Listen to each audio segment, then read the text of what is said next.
Salut à tous. Alors aujourd'hui, j'ai décidé de faire une vidéo à destination plus des entreprises qui recherchent un designer.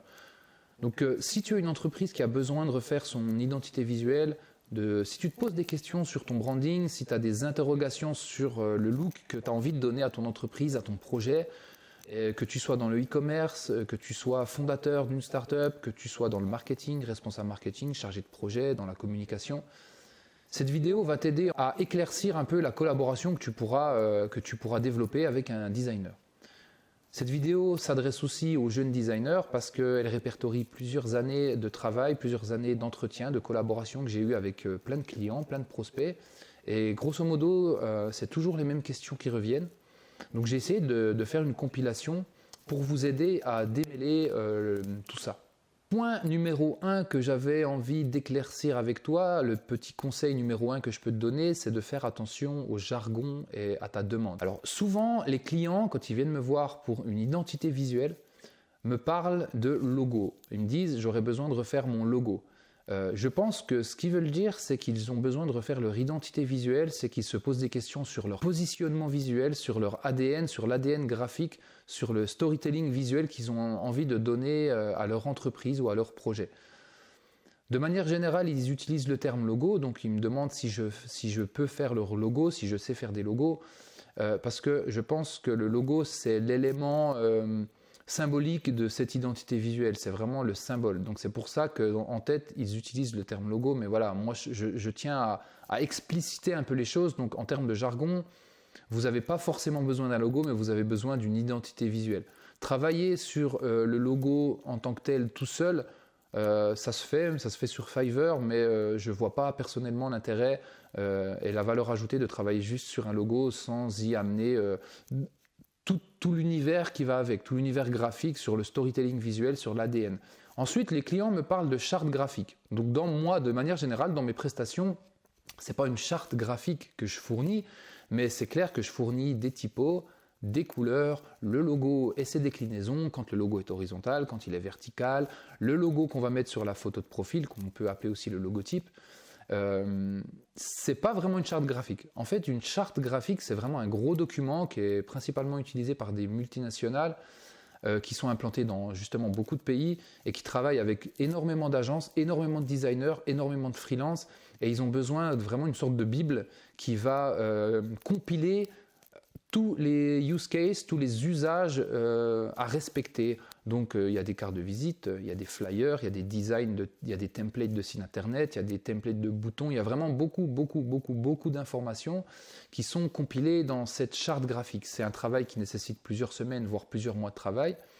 Et en fait, la question se posera de créer une charte graphique, comme on l'appelle dans le jargon du design, quand tu seras vraiment une grosse entreprise.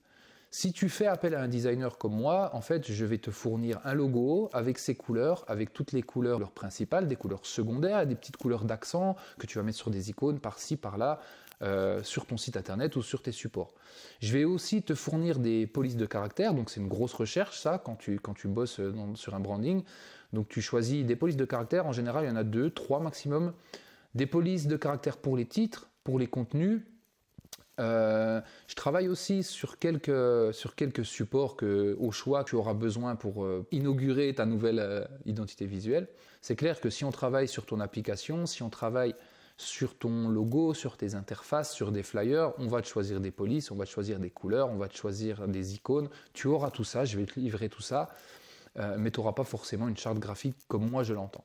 Donc attention au terme logo et attention au terme charte graphique. Ensuite, je vais essayer de te décrire grosso modo le process de travail une fois qu'on a eu nos rendez-vous et une fois qu'on a démarré la collaboration, qu'on a validé.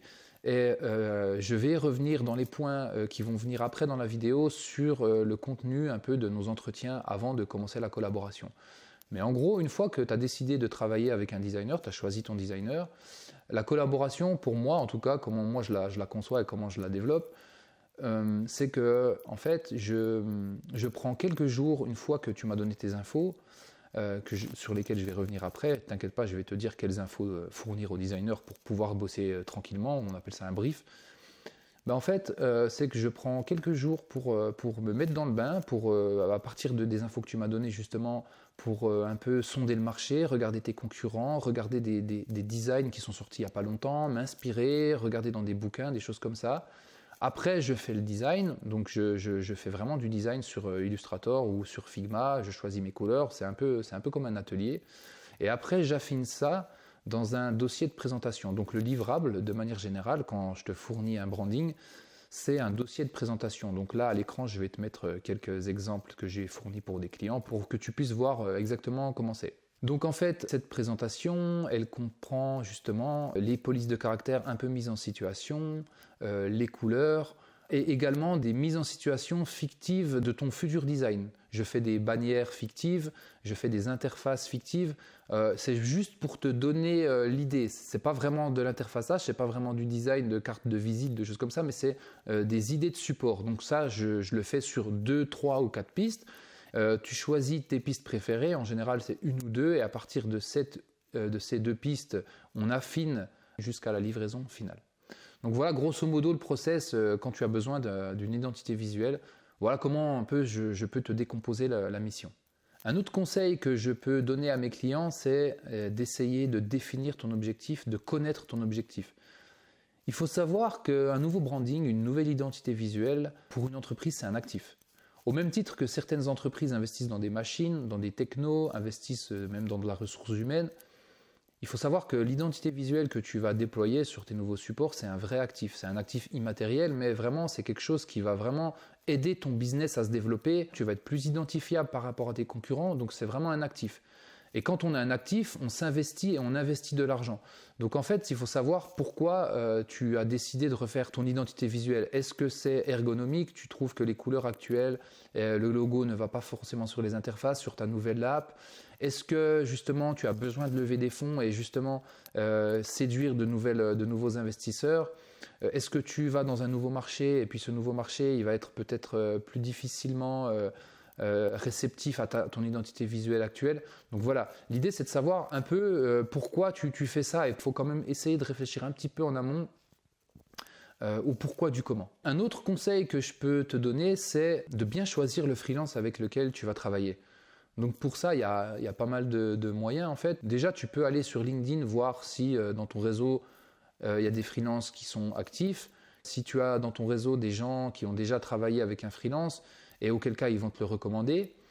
Il y a une autre manière qui est beaucoup répandue chez beaucoup de clients, et c'est un de mes principaux canaux d'acquisition, c'est la plateforme Malte. Donc j'ai pas mal de gens qui viennent me contacter sur Malte. Donc il faut savoir que sur Malte, tu as beaucoup de prestataires indépendants, des freelances, que ce soit dans le design ou dans le développement, et tu pourras vraiment choisir la personne qui te conviendra le mieux. Tu pourras regarder leur profil, regarder les commentaires laissés par d'autres clients précédents, et ça c'est très important pour voir la façon qu'a la personne de travailler. Chaque freelance a sa façon de travailler, chaque designer a sa façon de travailler, et vraiment les commentaires vont vraiment te donner des indices sur le tempérament de la personne et sur la façon qu'aura la personne de travailler. Ce qu'il faut savoir, c'est qu'au-delà de chercher un prestataire confirmé, et qui a les compétences, forcément les compétences techniques. Au-delà de ça, je vous conseille de quand même essayer de faire connaissance avec la personne, parce qu'il s'agit vraiment d'une collaboration. Donc je vous conseillerais plutôt de choisir une personne avec laquelle vous avez des atomes crochus, de choisir une personne qui sait clairement vous expliquer comment va se dérouler la mission, qui va vous expliquer en fait quels bénéfices il pourra apporter dans cette collaboration pour vous aider à vous projeter sur la mission. Il n'y a pas de bons designers ou de mauvais designers, c'est juste des gens qui matchent ou qui ne matchent pas. Donc voilà, mettons que vous avez choisi votre designer.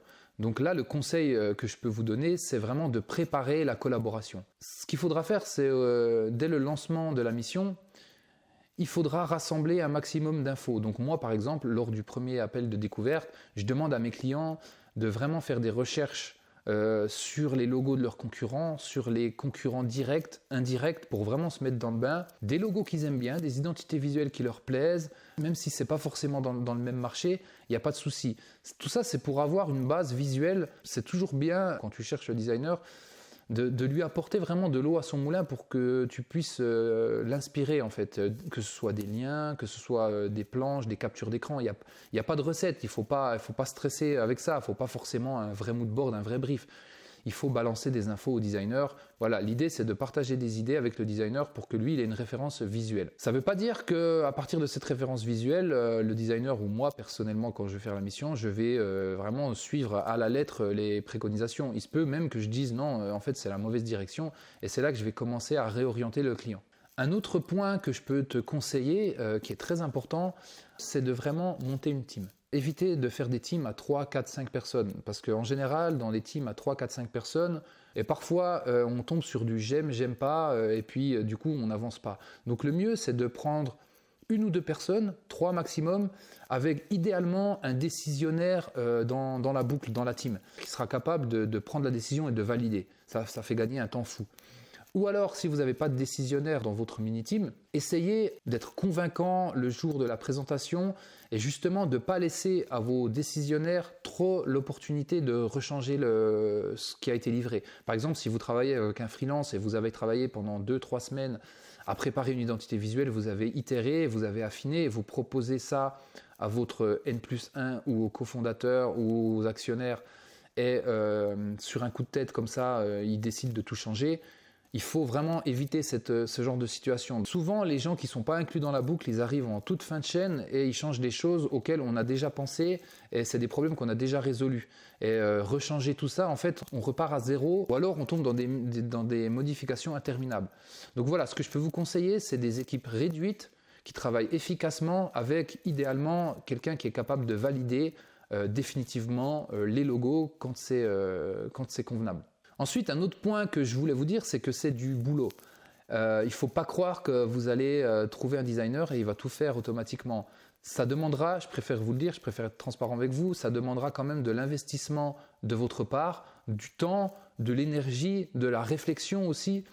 Si de votre côté, il n'y a pas cet investissement, ce temps nécessaire, il y a de fortes chances que la mayonnaise ne prenne pas parce que comme je vous ai dit, c'est une collaboration, c'est un échange. Le designer, il va se nourrir de vos infos, de vos petites anecdotes. Donc c'est important de maintenir une collaboration régulière et de s'investir. Il faut être prêt à investir non seulement une somme dans ce designer, mais il faut être prêt aussi à investir de votre personne. Donc ensuite, moi personnellement, comment je travaille, c'est que je n'ai pas d'automatisation. Je prends plusieurs rendez-vous avant de démarrer le design stricto sensus.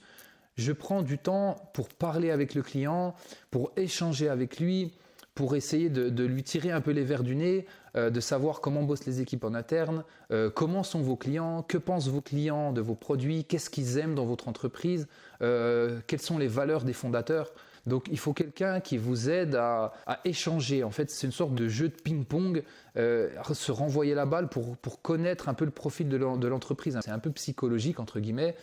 Mais voilà, c'est des anecdotes, c'est des valeurs, c'est des mots-clés qui seront hyper importants pour moi. Moi, ce que j'aide aussi à faire par rapport à l'entreprise, c'est d'essayer de les aider à extraire leurs propositions de valeur. En quoi tu facilites la vie de ton client? Qu'est-ce que tu proposes au-delà de tes simples features, au-delà de tes simples assets technologiques et de tes bénéfices fonctionnels? En fait, moi, j'aide souvent mes clients à travailler là-dessus.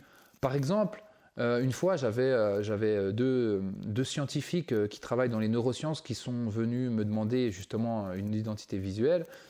Au début, la première idée qu'ils avaient, c'était vraiment de travailler sur un logo qui reprend l'idée visuelle d'un cerveau ou de connexion synaptique. Donc nous, en échangeant, je leur ai posé des questions, je leur ai dit « Ouais, mais qu'est-ce que vous faites ?» Il s'avère qu'ils travaillaient dans un institut de recherche, donc ils faisaient des études, beaucoup de données, et l'idée c'était de propager ces études et de les vulgariser et de faire de la pédagogie autour des maladies psychologiques et des problèmes comme la schizophrénie, la bipolarité. Et on s'est rendu compte en échangeant que leur travail en fait était là pour aider les gens à se désincarcérer mentalement.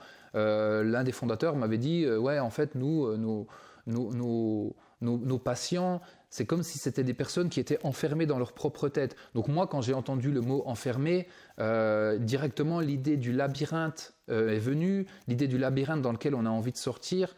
Et en fait, c'est par leur recherche qu'on va aider les gens à sortir de ce labyrinthe. Donc dans les pistes, là je vais vous montrer les pistes là pendant que je parle. Donc dans ce labyrinthe, en fait, je vais vous aider.